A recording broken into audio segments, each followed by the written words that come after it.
Welcome to The Hypnotist, the show that gives you inside access to cutting-edge hypnosis with real clients facing genuine issues. Brought to you by the hypnotherapist demanded by celebrities, CEOs, and even royalty, Adam Cox. These recordings took place live from Adam's clinic in London's world-famous Harley Street. This podcast features powerful hypnosis, so do not listen while driving or operating machinery. This recording is not suitable for those with epilepsy or severe mental health issues. So, get yourself comfortable and enjoy today's episode of The Hypnotist.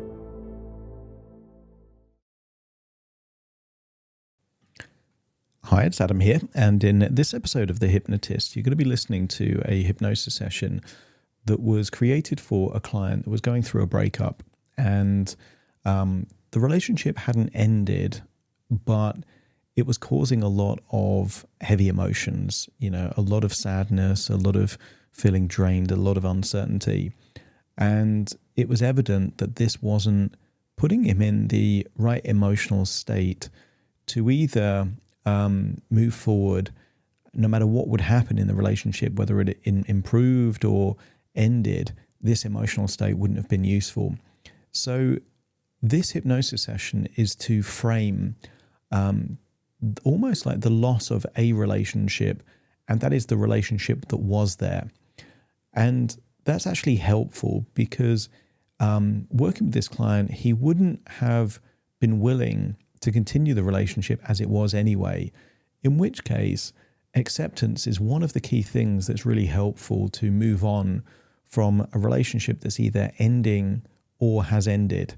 Because if the acceptance isn't there, it tends to create a lot of feelings of denial, anger, sadness. When it's fully accepted, it's not that the emotions aren't there, but they're less intense. And acceptance normally is the bridge towards whatever the new future would be, without kind of being tainted from the past. So there was two outcomes this client wanted: either to improve the relationship or to have a new relationship with the person he was with, but on new terms, or feel that he could go forward in his life and find someone new, but knowing that he did his best to resolve that relationship. In either case, by accepting that the old relationship was dead, but he would be open-minded to a new relationship, enabled him to have the feeling of freedom and adventure rather than sadness that he was currently carrying. And that would be useful because actually it would increase the probability of either outcome, no matter what happened in the relationship. It would increase the probability if he was in a good emotional state. So that's what you're going to hear in this hypnosis session. If you're dealing with the heavy emotions, perhaps of the end of a relationship or just the aftermath, there are some people that still feel emotionally affected by their partner, even if they've not been in that relationship for several years. There will be a link in the show notes to schedule a free consultation call to explore working with me directly. For now, though, you might find that even though this hypnosis session was created for a very specific individual, there might be elements of this that are actually quite helpful for you. So find a quiet place where you won't be disturbed, relax, and enjoy the session.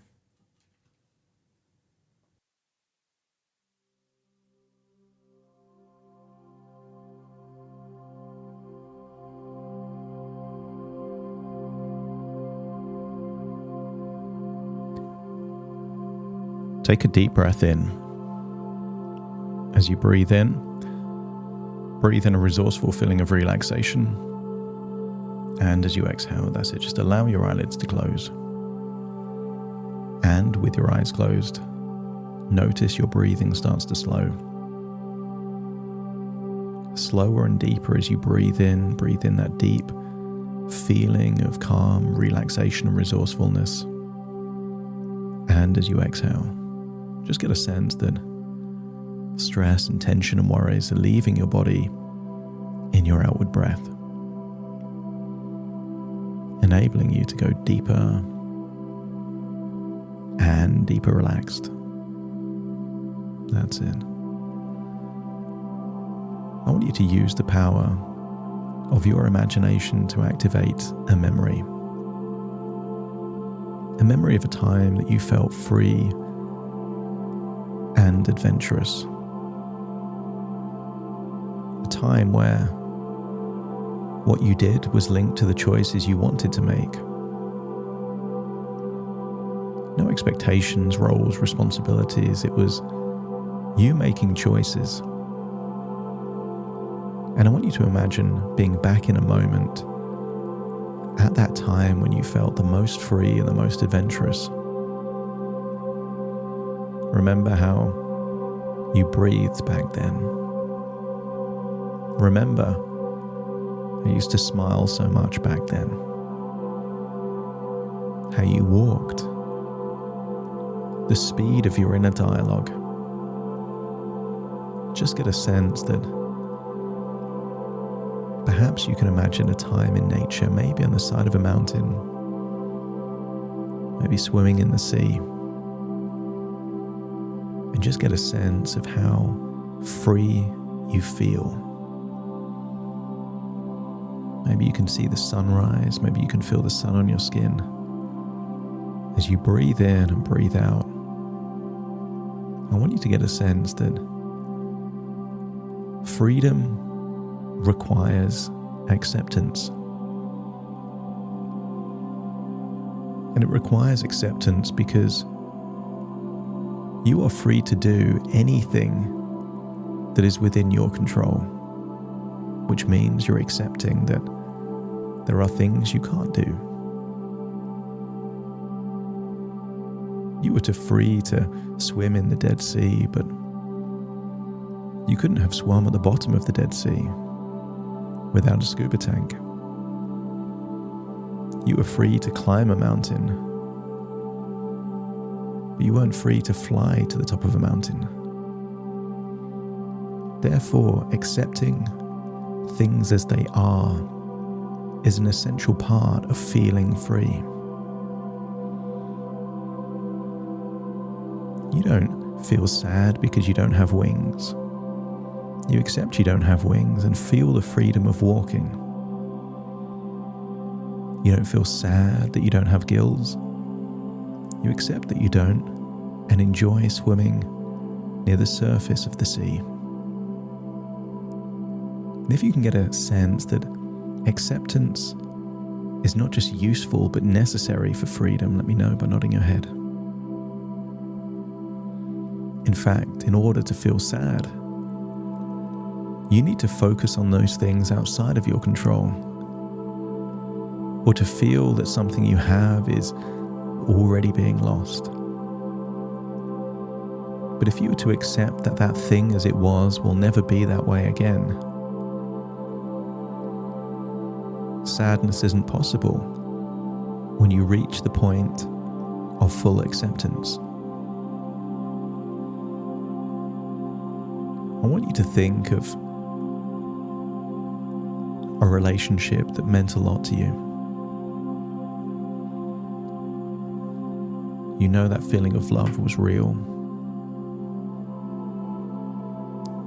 All that you invested in that relationship, your time, your emotions, your energy, you were building something.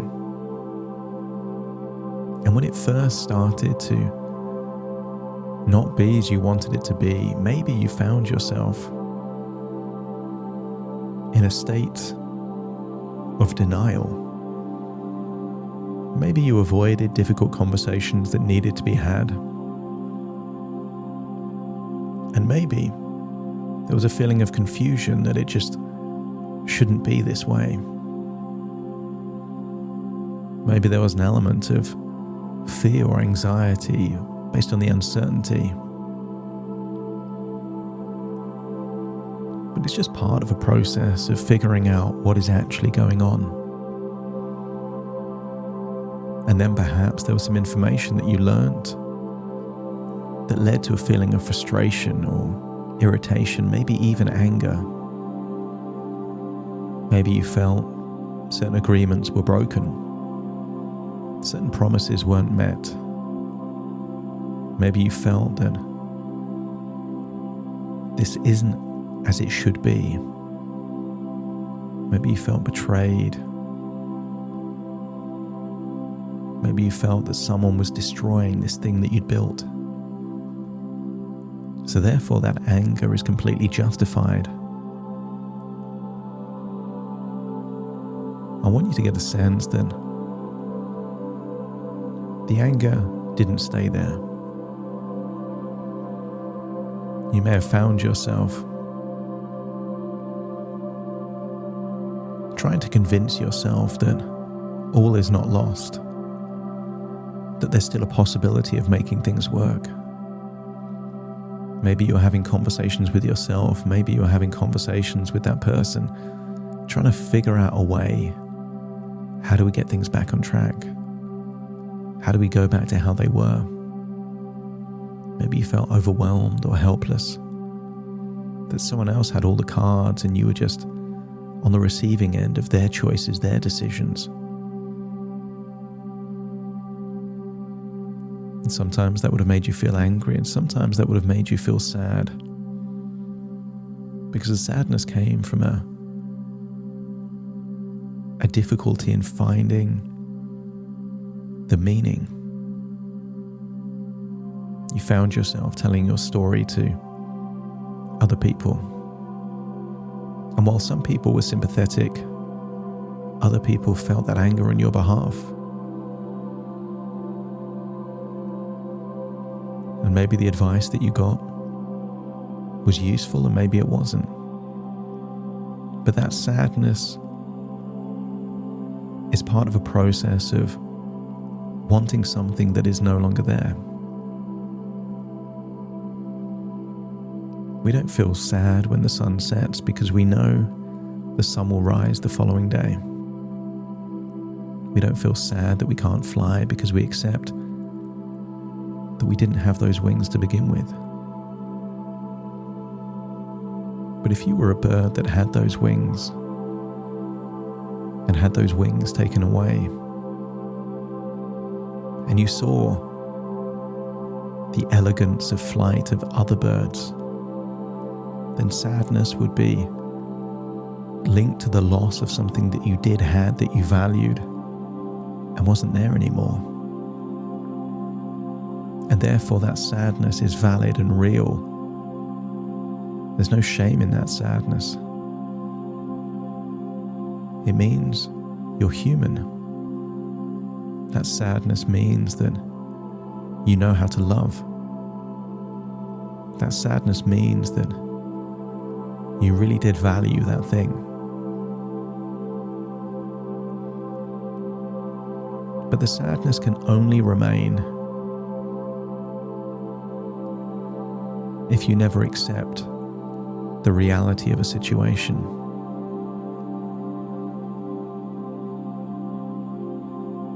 And you could look at this in two different ways. That you're still in the relationship that you would want to have, or that the relationship that you did have, that's gone. And you wouldn't want it back even if it was available, not that relationship. You might be open to a new relationship,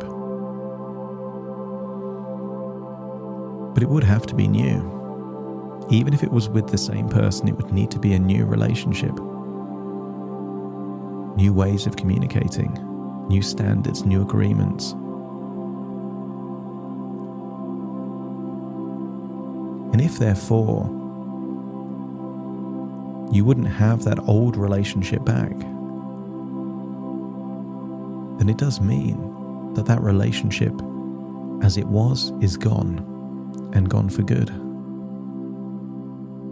And that's what the sadness has been for. You were mourning the loss of something that you valued, but that was just a stepping stone to enable you to accept that it's gone. And when it's gone, the sun then rises, and it's a new day. Perhaps you can imagine being on the side of a picturesque mountain, seeing the sun rise, and remind yourself, every day is a new day to make new choices, new decisions, to take life in your own hands. In the book of your life, every day is another page.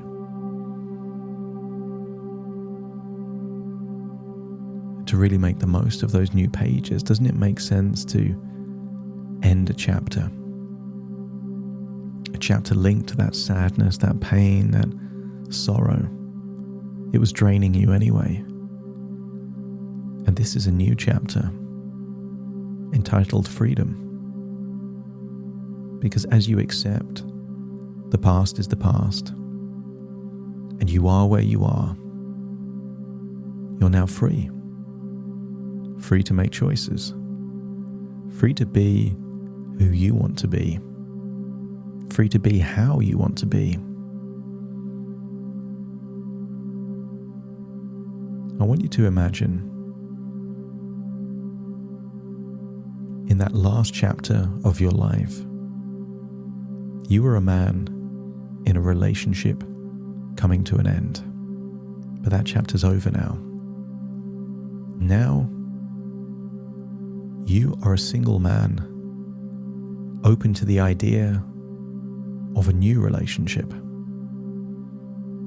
That could be a new relationship with someone new, or it could be a new relationship with the person you were with before. But either way, it's new, and right now that means you are single, you are free, and all the choices are with you. And you can make choices that are empathetic and sympathetic to other people. And you can make choices that are selfish just for you. That's what freedom is, the ability to make choices just for you. Acceptance is the springboard to move forward. And if every part of your unconscious mind accepts the relationship as it was is now dead, fully accepting that's it, nod your head, and feel that final page of that last chapter turning over. It's a new page now of a new chapter entitled Freedom and Adventure. The words that hurt before can't hurt anymore. You've accepted that relationship is over. And if someone's being mean to you, then you probably wouldn't want to be in that relationship with them again. And therefore, all of it now is just information. Information to gather to help you make choices that come with being free. Where you choose to live is your choice. Who you spend time with is your choice. Whether you think about one person or someone else is your choice. All of it is freedom. All of it is adventure, because adventure is doing things outside of your comfort zone, doing things you've never done before. And there was a time that you'd never climbed a mountain until you did. There was a time you never swam in the sea until you did. And therefore, choices to do something new are freedom. The bigger the choices and the further outside the comfort zone, the more adventurous it will feel. This is the chapter of your life where you reconnect with who you really are. Feel that spirit coming back. Each morning you will wake up like a 21-year-old man on a 3-month adventure. You make the choices. You live life on your terms. Except you're wiser now. You will have that sense of adventure and freedom as you had in your youth, but now with all that wisdom. And the power of wisdom combined with energy in youth is a formidable force. And feel that feeling of being formidable, free, adventurous, and realize this is now And this is the chapter of your life that you're living. So why wouldn't you make the most of being free and adventurous, full of happiness and a sense of complete acceptance? Nothing can faze you now. You've already accepted it. You've written it off. Anything now that happens is just information. I want you to feel like you're taking all of these resources back into the present, into this moment, as you take a deep breath in through your nose and out through your nose. Just wiggle your fingers, wiggle your toes, get a sense you're fully integrating into this moment, but feeling free, feeling adventurous, and feeling complete acceptance. What has happened has happened. It's in the past now. Time to move on. As I count from 1 to 10 to awaken you. Starting to count. 1, 2, 3, waking up. 4, 5, 6, more alert. 7, 8, open your eyes, open your eyes. 9, 10, wide awake, wide awake, wide awake. Thank you for listening to The Hypnotist with Adam Cox, the show that gives you inside access to cutting-edge hypnosis with real clients facing genuine issues. To automatically receive the latest episodes, please subscribe. If you'd like to support the show, please share this episode with just one friend you think it could help. And if this episode helped you, please leave us a 5-star review.